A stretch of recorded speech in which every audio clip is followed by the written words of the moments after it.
love her. She's so adorable. So freaking adorable.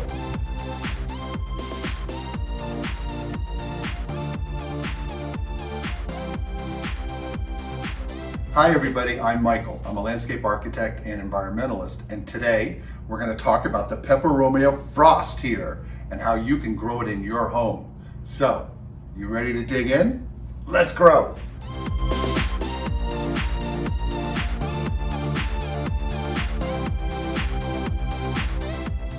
The Peperomia Frost goes by the botanical name Peperomia caperata, and it is native to the Brazilian rainforest, so native to South America and Central America, but is primarily grown in the Brazilian rainforest. But she's also highly suited to grow indoors as a houseplant. And we were really wanting to do this video. We just posted a video a little while ago, and we were out of town, and we got back, and both our geraniums were flowering and the peperomia was going crazy. These are actually blooms, if you believe it or not. These are blooms. The plant is known not necessarily for these inconspicuous. They call them inconspicuous blooms because they're not showy and flowerful like a geranium flower or like the oxalis will flower. But they're spectacular. The super cool little like tendrils, but these are actually the plant flower. But the main thing this plant is known for is that it's known for these beautiful frosted leaves. And we'll zoom in for you so you can see them up close. They have this very deeply undulating veins. They're obovate in shape. Very cool. It has a cast that's kind of silvery when you look at her. Some people also call her the silver frost, but the botanical name again is Peperomia caperata Frost. And the plant just I don't know what to say. I just can't get enough of her. She has this unbelievable stature that just makes her so intriguing. She doesn't grow large. This is about as big as she'll probably get. And she is actually very easy to propagate. This plant actually also will grow well down here in South Florida, outdoors if you'd like. It's it's native, like I said, to South America, and South Florida is semi-tropical, and these will grow outside. You just have to make sure you keep her in the shade and be careful of other plants above that drop leaves or branches that could break these leaves. And speaking of, I'm a beast, as you know. I've done this before. I broke this poor little leaf off getting set up for the video here when we were getting set up for the video. But these are super easy to propagate. These babies in front are all from Mama here. All of these. When I was watering her a few times, I hit her inadvertently with the watering can and snapped off a little stem. Just stuck her in leca, and bam, bingo, bango, bongo, just took off. It's probably one of the easiest plants we found to propagate. And we have this one growing in leca. All these are grown in leca up here in the front. This one here is grown, the mama is grown in soil. And you can kind of see the leca here with this clear one. When we're propagating in leca, speaking to that real quick, we don't usually like to do it in clear glass. This is good for show, so you guys can see what it's like growing in leca. But you'll get a lot of algae when you do that. So if you're going to do it with a clear container, just put it inside another container that's opaque. If you want to use that for analyzing and seeing how your roots are doing, I get why people want to do that and why they want to put their plants or whatever they're propagating in leca in a clear container so you can see how the roots are developing. But I would put them in another like cache po to have them block the sunlight. So here's one we have here that's grown in leca. We have actually some leca pebbles there because this neck container is a little small. The Peperomia Frost is really a striking plant. Video doesn't always give it all its due. It's just so, it's almost got some purple inside these deeply valleyed veins inside the leaf here. so pretty.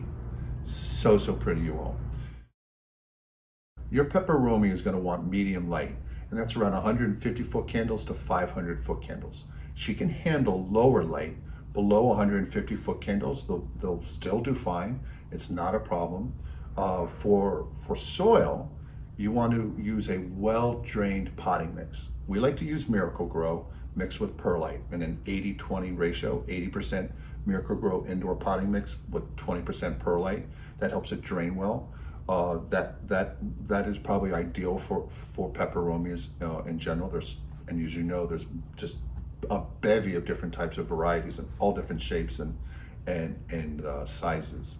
But the soil type tends to be this loamy mix. We like a loamy mix pretty much for a lot of our plants because it's well drained, and you don't want to get this to be overwatered and cause any rot at the roots. So for watering, we think it's good to water your peperomia every 7 to 9 days. That's what we do for here in soil. But in the ones for leca, we only, leca is a soilless medium, and we've done videos on that. We will just change out the water, do a flush, and get rid of any buildup of any salts that are on the pebbles there, any little white pieces in there, and change out the water once every month or so. So for these lecas, the ones planted in leca up here, once a month, change out the water. Or if you see a lot of salts build up, and the salts will come up into the next item I'm going to talk about, which is fertilizing. You'll see these little white crusty pieces on top of the pebbles for the leca-grown peperomias, if you choose to go that path. So that's good, where you just bring it to your sink, turn on your water to tepid, and do a flush with the spray nozzle, and you can wash off a lot of those salts, and then just put your plant back into its cache pot container with fresh water. And for fertilizing the plant, we do it just, you don't really need to. This is such a tough plant. That's why we love it. We love that it's just amazing. And like I said earlier, broke all these leaves and made all these babies literally from mama here. They're just so robust. But you can fertilize through the summer. That's what we do, but it's not really necessary. The plant is very, very tough.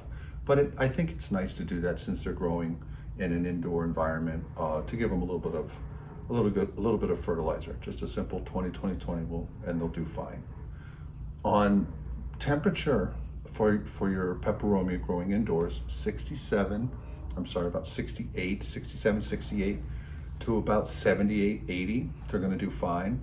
They're not picky on humidity. Typical home AC is going to be a little bit drier. Your home is basically, your home AC is dehumidifier as well. So 30-40% humidity, she's just going to do great. They're not going to have any problems. On pests, ours, knock on wood, no pest problems, really none, zilch. They do and can get spider mites. They can get mealybugs and aphids, which is, as you all know who grow houseplants, they can come in when you buy other plants and transfer. But she doesn't seem to ever have any of those problems, which is kind of interesting because she's got such tightly packed leaves, and they're growing in there that it just seems like it could be an easy place for a mealybug to attach and then reproduce, or even spider mites quickly. But the plant is doing fine. Seems to have maybe a natural defense to those, or they're not as sweet tasting to those insects, because we have had mealybugs with Hoyas in our home, and they have not transferred to these cuties here.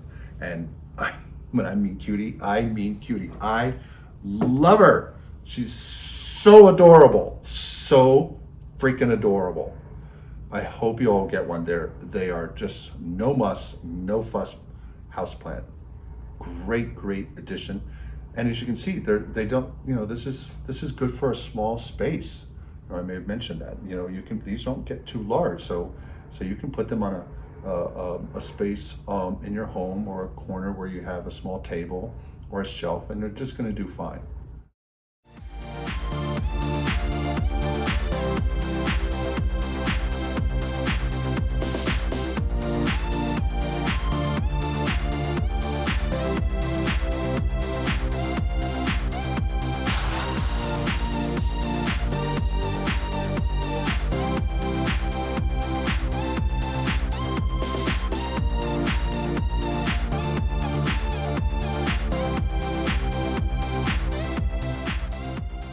So I just wanted to thank you all for stopping by and joining us on our little plant adventure with this. Look at these little curly, look at this one, y'all. It's just curling in on itself, so cute.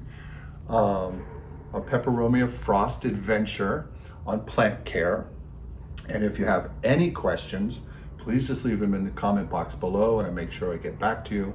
We're definitely going to be doing a video on how to propagate the Peperomia Frost, because it's just so readily available, and you won't believe how quickly, how quickly they can just take off. They really are super, super easy. And the more and more we work, and look at all those roots. This just came out of LECA, y'all. Look at that. There's the inside container there. And they just are very well suited to growing in a soilless medium or soil. You can see how this one's doing in soil. It's incredible. Just a beautiful, beautiful, tough little plant. I mean, look at that, so cute. Anyways, I digress. I keep going rambling on. Again, thanks for stopping by. Until next time, bye. If you found value in this video, hit the subscribe button and the notification bell. We post weekly. Thanks.